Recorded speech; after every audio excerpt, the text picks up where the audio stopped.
Hello students.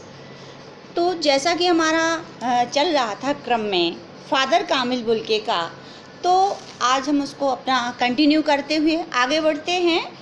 तो देखिएगा, आज अपन लोग पेज नंबर 87 का पैराग्राफ, लास्ट वाला जो पैराग्राफ है उसको एक्सप्लेन कर रहे हैं।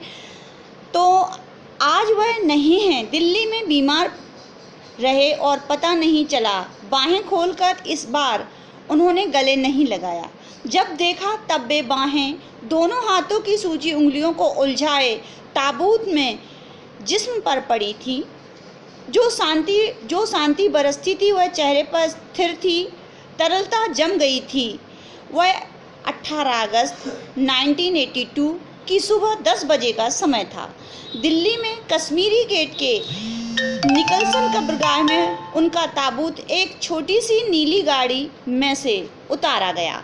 देखिए, अब जो पैराग्राफ हम एक्सप्लेन करने जा रहे हैं या समझ रहे हैं, उसमें क्या हो रहा है कि फादर कामिल बुल्के इस दुनिया से प्रस्थान कर चुके हैं। यानी कि अब जो हम पढ़ रहे हैं, फादर का लेखक बताता है कि ये वो टाइम है जब फादर का देहावसान हो गया था। फादर इस दुनिया में नहीं थे, लेकिन फादर की जो देह थी वो लेखक के सामने है। दिल्ली में जो पहले जो फादर जो दिल्ली में बीमार पड़े थे, लेकिन अब जब लेखक उन्हें देख रहा है तो कैसा लग रहा है, जैसे फादर जैसे वो जो जब वो जिंदा थे तब वो महसूस किया करते थे कि वे बाहें खोलकर लोगों का स्वागत किया करते थे, उनसे दिल से मिला करते थे।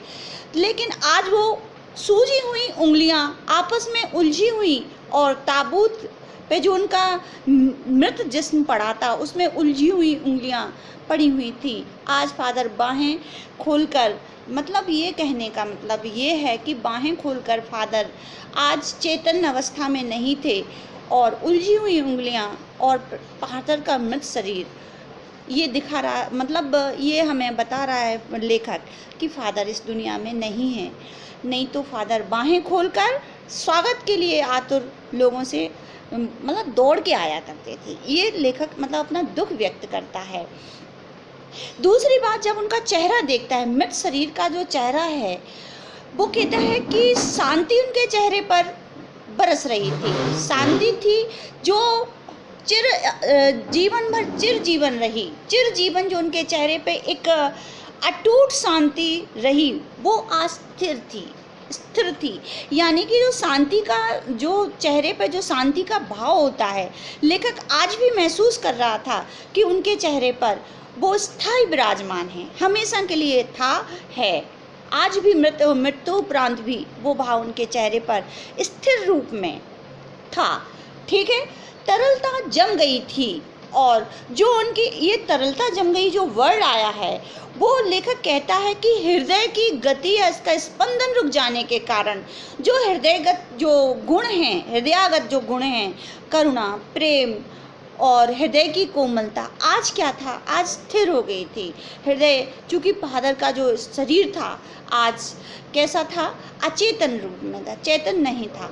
तो मृत शरीर में जो उनके भावों का जो समागम उनके हृदय में रहा करता था, आज वो स्थिर हो गया था, जम गया था। आज फादर इस दुनिया में नहीं थे और उनके हृदय के जो भाव थे वो भी कैसे हो गए थे, जम गए थे, हृदय के अंदर ही जम गए थे। ठीक है, आगे वो कहते हैं, ये वो दिन था 18 अगस्त 1982 का टाइम था, सुबह 10 बजे था, जब फादर कामिल बुल्के को लेखक ने देखा। या हम इस तरीके से भी कह सकते हैं कि ये वो दिन था जब फादर की मृत्यु हुई थी। ठीक है, और वो जगह थी कश्मीरी गेट, निकलसन कब्रगाह और ताबूत में पड़ा हुआ फादर कामिल बुल्के का शरीर। ठीक है, कुछ पादरी लोग रघुवंश जी का बेटा, उनके परिजन क्या कर रहे थे, राजेश्वर सिंह उसे उतार रहे थे। फिर उसे उठाकर एक लंबी सकरी उदास पेड़ों की घनी छाया वाली सड़क में कब्रगाह के आखिरी छोर तक ले जाया गया, जहां धरती की गोद में सुलाने के लिए कब्र अवाक मुँह खोले लेटी थी। ऊपर करील की घनी छाव थी और चारों ओर कब्र कब्रें और तेज धूप के व्रत।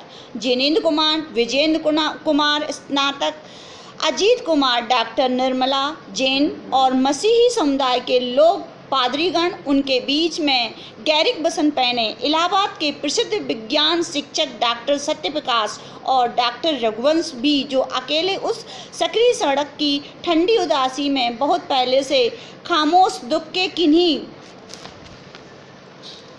अपरिचित आहटों से दबे हुए थे।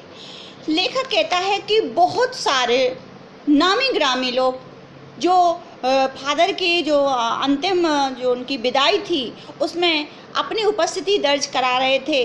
उनके प्रिय, सबसे नज़दीक रहने वाले लोग और जो सुन रहा था आज फादर की मृत्यु पर अपना दुख व्यक्त करने के लिए मतलब दुखी होकर उनसे अंतिम विदाई के तौर पर उनसे मिलने के लिए आ रहा था। इसमें लेखक ने बहुत सारे लोगों के नाम लिए हैं, लेकिन बाद में लेखक बताता है, जब हम पैरा के मतलब चैप्टर के लास्ट में चलेंगे तो लेखक कहता है नम आँखों को गिनना स्याही फैलाने जैसा होता है।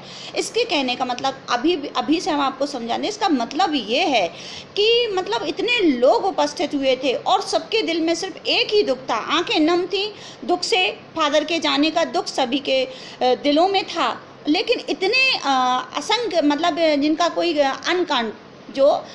अनकाउंटेड लोग थे, अगणित लोग थे, वो लोगों को गिनना बेकार में स्याही फैलाना, यानी कि स्याही को बर्बाद करने जैसा था। ठीक है, तो ये जो हमारा पैरा आया है इसमें एक चीज़ फिर से हम एक बार रिव्यू कर लेते हैं कि फादर इस पैरा में मतलब इस दुनिया से जा चुके हैं। लेखक उनके पार्थिव शरीर को देखता है और उनके पार्थिव शरीर में पार्थिव शरीर को देखकर उनके जीवित समय की जो फीलिंग्स हैं उनके साथ लेखक उसे शेयर करता है हमारे साथ और बताता है कि अगर फादर जो उलझाए हुए हाथों को उलझाए हुए ताबूत में पड़े हैं, फादर के उनके जिस्म की उन्होंने खुद मतलब जो जिस्म उनका था वो उनको देखे और जब वो जिंदा थे उसकी जब वो प्रेम से मिला करते थे वो एहसास लेखक को याद आता है। फादर का देहावसान 18 अगस्त 1982 में हुआ, ये भी बताता है। और बहुत सारे फादर के इस दुनिया से जाने के बाद जब उनका जो अंतिम संस्कार मसीही विधि से हो रहा था तो जाने कितने अनगिनत लोग उनको अंतिम विदाई देने के लिए वहाँ उपस्थित हुए थे। ठीक है, तो ये जो हमारा पैरा है पेज नंबर 87 का पैरा, लास्ट जो पैरा है वो हमारा यहाँ पे कंप्लीट होता है बेटा। ठीक, आगे जो हम चलेंगे वो हमारा नेक्स्ट पैरा हम पढ़ेंगे। ये जो चैप्टर है मानवीय करुणा की, जो मानवीय करुणा है, मानवीय जो गुण हैं, हृदयगत जो गुण हैं उनको उजागर करता हुआ फादर कामिल बुल्के के माध्यम से उनको उजागर करता है। ठीक है बेटा, पढ़ते रहिएगा, टेक केयर, सुरक्षित रहिएगा बेटा, घर में रहिएगा। बाय बेटा, बाय बाय।